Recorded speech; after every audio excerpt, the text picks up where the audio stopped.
তোমাদের এই অবস্থা? আমরা তো কিছুই জানতাম না এভাবে কোনো প্রতিষ্ঠান চলতে পারে। তোমাদের সমস্যাগুলো তো অ্যালার্মিং, কিন্তু আমাদের পক্ষে এর সমাধান দেওয়া সম্ভব না। 27 জুলাই 2025 3 প্রকৌশল কলেজের প্রতিনিধিদের সাথে আলোচনায় বসে শিক্ষা উপদেষ্টা মহোদয়। প্রতিক্রিয়া ঠিক এমনটাই ছিল। আর কারিগরি ও মাদ্রাসা শিক্ষা বিভাগের সচিব, তিনি তো একটা রিপ্লাই বোতামই চেপেছেন। অতি দ্রুত সমাধান করা হবে, অতি দ্রুত সমাধান করা হবে, অতি দ্রুত সমাধান করা হবে। সচিব স্যারের কাছে যদি গ্লোবাল ওয়ার্মিং নিয়ে মতামত জানতে চাওয়া হতো, তিনি হয়তো এবারও বলতেন অতি দ্রুত সমাধান করা হবে। সকাল 10টা।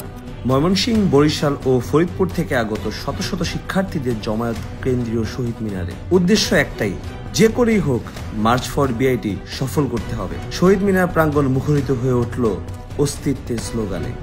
সকাল 11টার দিকে র্যালি নিয়ে জাতীয় প্রেস ক্লাব অভিমুখে যাত্রা করার কথা থাকলেও প্রশাসন জানালো শিক্ষা উপদেষ্টা মহোদয় লাঞ্চের পর বসবেন শিক্ষার্থীদের সাথে।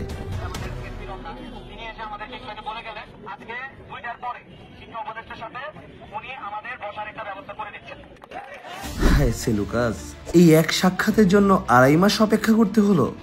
দুপুর 2:30টা। 3 কলেজ থেকে 6 জন প্রতিনিধি যান উপদেষ্টা মহোদয় ও কারিগরি ও মাদ্রাসা বিভাগের সচিব মহোদয়ের সাথে আলোচনায় বসতে। সবাই যখন দাবি পূরণের আশা নিয়ে অপেক্ষায় মরিয়া হচ্ছিল, তখন প্রতিনিধি দল শোনান হতাশার কথা। 1 ঘন্টা দীর্ঘ আলোচনা যেন এক কথায় প্রহসন ছিল। শিক্ষা উপদেষ্টা জানতেনই না 2.5 মাসের আন্দোলনের কথা, যেখানে শিক্ষা উপদেষ্টার একান্ত সচিবকে স্মারকলিপি পাঠানো হয়েছে বহু আগেই। ঢাবি ও কারিগরি দ্বৈত কাঠামোর ভয়াবহ ব্যর্থতা তুলে ধরা মাত্রই উপদেষ্টা মহোদয় স্বীকার করেন আন্দোলনের যৌক্তিকতা। আর কারিগরি সচিব গর্বের সাথে বলেন, শিক্ষক নিয়োগ 17% থেকে 57% উন্নীত হয়েছে। জি, উন্নীত হয়েছে বিধায় 17 বছর 3 ক্যাম্পাস মিলে অধ্যাপক মাত্র 2 জন। তিনি এক পর্যায়ে প্রায় স্বীকার করেই বসলেন, নন ক্যাডার ছাড়া শিক্ষক নিয়োগ কারিগরির আয়তের বাইরে, কিন্তু অতি দ্রুত সমাধান করা হবে। মানে পারবেনও না, আবার ছাড়বেনও না। এরপর প্রশ্ন তুললেন, প্রকৌশল কলেজ হয়ে প্রকৌশল বিশ্ববিদ্যালয়ের সমান সুবিধা কেন চাই? মহোদয়কে তখন মনে করিয়ে দিতে হলো, চাকরির বাজারে কলেজের প্রতিযোগী কিন্তু ঠিক সেই বিশ্ববিদ্যালয় ছাত্ররাই। নামে কলেজ হলেও পরীক্ষার হলে কেউ ছাড় দেয় না। সবশেষে বিআইটি কমিশন চাইলে উপদেষ্টা জানালেন, এটা এই সরকারের ক্ষমতার বাইরে। কিন্তু ঢাকা সেন্ট্রাল ইউনিভার্সিটি কিভাবে গঠিত হলো? উত্তর দিলেন, ওটা তো বিগ ইস্যু ছিল। তাহলে কি আমরা বিগ ইস্যু না বলেই আমাদের দাবিগুলো বাতিলযোগ্য? 2.5 মাস ধরে গঠনমূলক আন্দোলন করলাম বলেই আমাদের গুরুত্ব নেই?